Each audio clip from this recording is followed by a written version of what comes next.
Is the right wing getting more divided? Well, there are some right wingers who really disagree over whether or not they should condemn the despicable texts sent in the Young Republicans group chat. Texts that praised Adolf Hitler, texts that made racist jokes about black people and watermelon, just horrible stuff. And so there are some right wingers like Ben Shapiro who say, look, I talk about how bad the left is. I have to talk about how bad some people on the far right are too. And he says this stuff should not be allowed. We should gatekeep. We should not allow them on the right. We should ridicule them.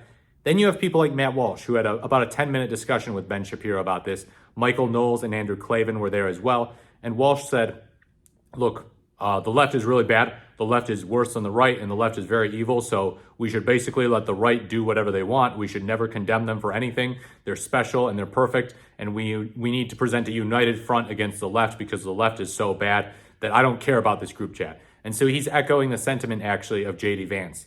The vice president is saying, spare me. You're concerned about what was said in this group chat. This is a bunch of young people making jokes, young dudes. Boys will be boys. Kind of echoes Trump's locker room talk thing actually from 2016. And then he brought up Jay Jones' text. Now, Jay Jones actually apologized for his text. He said, look, this is despicable. I felt sick to my stomach reading these texts. But J.D. Vance is like, look at this. This is so bad. I'm not going to care at all about what Republicans text in their group chats. This is worse, and this is so evil and horrible. And so you have a big contingency of the right who's like, yeah, that's correct. We're done apologizing or condemning anything ever when it comes to the right wing. We get to do whatever we want because the left is so evil. And this is the ideology, this is a mindset of very dangerous people, of sociopaths actually. My opposition is so bad, I get to do whatever I want to them. There is no line. And Ben Shapiro is saying, well, no, there is a line. There is a line. We don't want to cross that line. Just by virtue of being right wing, you are not the hero. No. And there are plenty of leftists who understand that, we want to give everyone health care, for example. We don't say, only progressives deserve health care. No. Plenty of socialists, communists say, look, everyone should have health care, even if they post edgy stuff online, even if they post racist, sexist stuff online. Health care is a universal right. Everyone gets it. Education. Yeah, everyone should be able to get a free education, a free college education. A high wage. Nobody deserves to be paid a poor wage just because they're right wing. So leftists are universal in their view that, everyone deserves the same good opportunity in life. Right wingers, at least the Matt Walsh types, are like, right wingers get to do whatever they want, and left wingers are so evil that we get to do whatever we want. And Ben Shapiro is like, no. There are principles. There are standards. There has to be a cutoff point where we're like, nope, you can't be on the right. We will disavow you. We don't want to associate with you. So the question is, does this speak to a broader trend on the right? Will these, I guess you could say, Nick Fuentes style Republicans become more prominent and cause a rift in the Republican Party? I'm here to say that I doubt it. I doubt it. There is ideological diversity among Republicans. That's definitely true. It's definitely true. On Israel, they disagree a lot. On some economic issues, they disagree quite a bit. But at the end of the day, they all line up behind the Republican candidate. Donald Trump, we underestimated him and his ability to unite conservatives. Really far right types, center right types who are just like, he's a Republican, whatever. He's pretty funny. He's not that far right.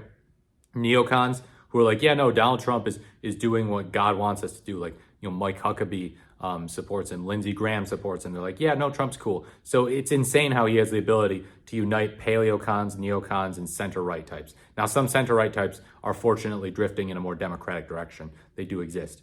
But for the most part, Trump is able to win over the Republicans.